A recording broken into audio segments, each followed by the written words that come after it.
وبرکاتہ۔ ناظرین کرام، آج کا مسئلہ ہے آتش بازی کی تجارت سے متعلق۔ آتش بازی کا کاروبار کرنا یعنی پٹاخوں کا بیچنا، پٹاخوں کو جلانا یا پھر پٹاخوں کو کسی بھی طریقے سے اس کو بنانا، یہ شرعی اعتبار سے جائز نہیں ہے، اس لیے کہ اس میں مال کا ضیاع ہے اور جان اور املاک کے نقصان کے پہنچنے کا اندیشہ اور خطرہ ہے، اور گویا کہ گناہوں کے کاموں میں معاونت و مدد کا کرنا ہے۔ قرآن پاک میں اللہ تبارک و تعالیٰ فرماتے ہیں کہ تعاونوا علی البر والتقوی ولا تعاونوا علی الاثم والعدوان، سورہ مائدہ آیت 2، کہ نیکی کے کاموں میں لوگوں کا ساتھ دو، برائی کے کاموں میں لوگوں کا ساتھ نہ دو۔ پھر اسی طریقے سے دوسری آیت میں بھی کہا گیا کہ ان المبذرین کانوا اخوان الشیاطین، کہ جو لوگ اسراف کرتے ہیں گویا وہ شیطان کے بھائی ہیں۔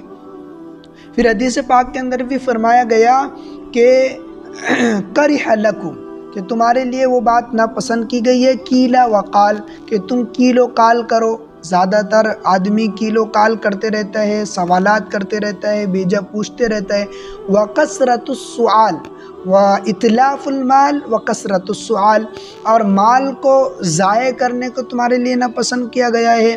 وکثرت السؤال، اور زیادہ سوالات کرنے کو تمہارے لیے ناپسند کیا گیا ہے۔ یہ بخاری شریف کے اندر بھی روایت آئی ہے، مسلم شریف کے اندر بھی روایت آئی ہے۔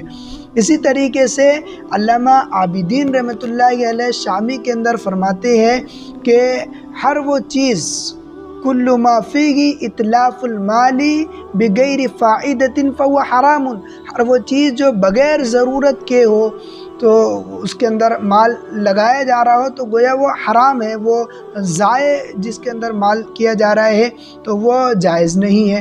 اسی طریقے سے الاشباح والنظائر کے اندر علامہ ابن نجیم رحمۃ اللہ علیہ فرماتے ہیں کل ما ادى الیہ فهو حرام، کل ما ادى الی الحرام فهو حرام، کہ ہر وہ چیز جو حرام کی طرف یا لے جانے کا ذریعہ بنتی ہو وہ بھی حرام ہے۔